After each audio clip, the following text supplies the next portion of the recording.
Hello મિત્રો, study tech ગુજરાતીમાં તમારું સ્વાગત છે. તો આજ સુધી આપણી જે સિરીઝ હાલતી હતી question of the day series, એ તો ચાલુ જ છે. પરંતુ એની પહેલા આપણે ટેટ 1 સિલેબસ 2025 ની વાત કરવાની છે કે આપણે ટેટના સિલેબસમાં શું આવવાનું છે, બરાબર? તો ટેટના સિલેબસમાં એવું છે મિત્રો કે 150 માર્કનું ક્વેશ્ચન પેપર રહેવાનું છે, બરાબર? 150 માર્ક્સનું ક્વેશ્ચન પેપર રહેવાનું છે. એમાં 150 ક્વેશ્ચન પણ આવવાના છે, એટલે કે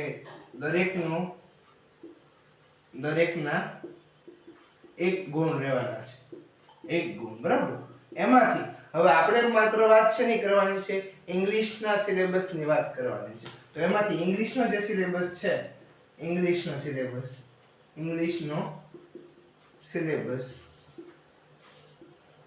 એ માત્ર છે 30 માર્ક્સનો. કેટલો છે મિત્રો?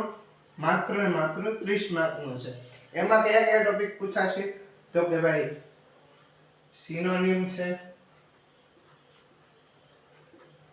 એન્ટોનિમ છે, tense, preposition, article, modal auxiliaries,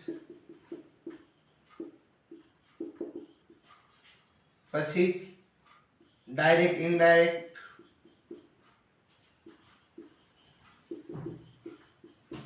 active passive,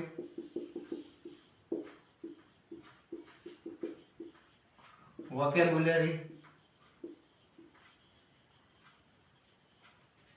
પછી સ્પેલિંગ્સ વગેરે વસ્તુઓ પૂછાવાની છે.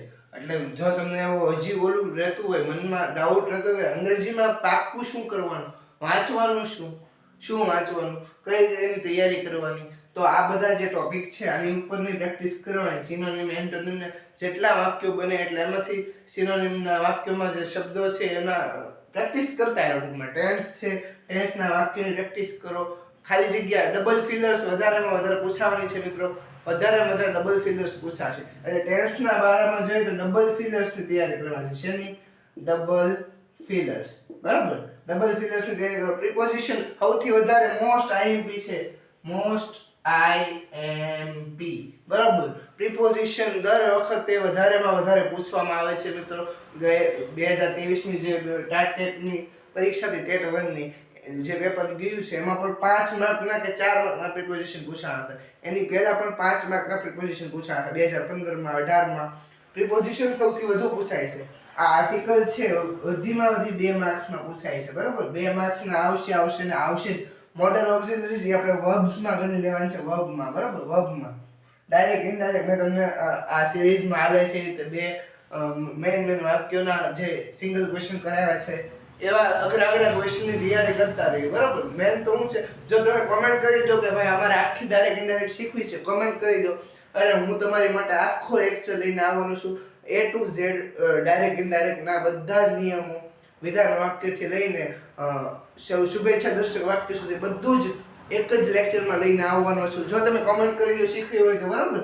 એક્ટિવ પેસિવ છે, એક્ટિવ પેસિવ પણ પૂછવામાં આવે છે. વોકેબ્યુલરી છે, વોકેબ્યુલરી શબ્દ ભંડોળ જેટલું બને એટલું વધારે આપજો. સ્પેલિંગની તૈયારી કરજો. સાચા સ્પેલિંગ આમાં ઘણી વખત શું છે, ખોટા સ્પેલિંગ દર્શાવવામાં આવે છે, પરંતુ સાચા સ્પેલિંગ જેટલા બને એટલા તૈયાર કરજો મિત્રો. આવી રીતે તમારો ઇંગ્લિશનો સિલેબસ આવ્યો છે 30 માર્ક્સમાં. આટલા ટોપિકમાંથી પૂછાવાનું છે મિત્રો. જેટલું બને એટલું વધારે તૈયારી કરતા રહેજો.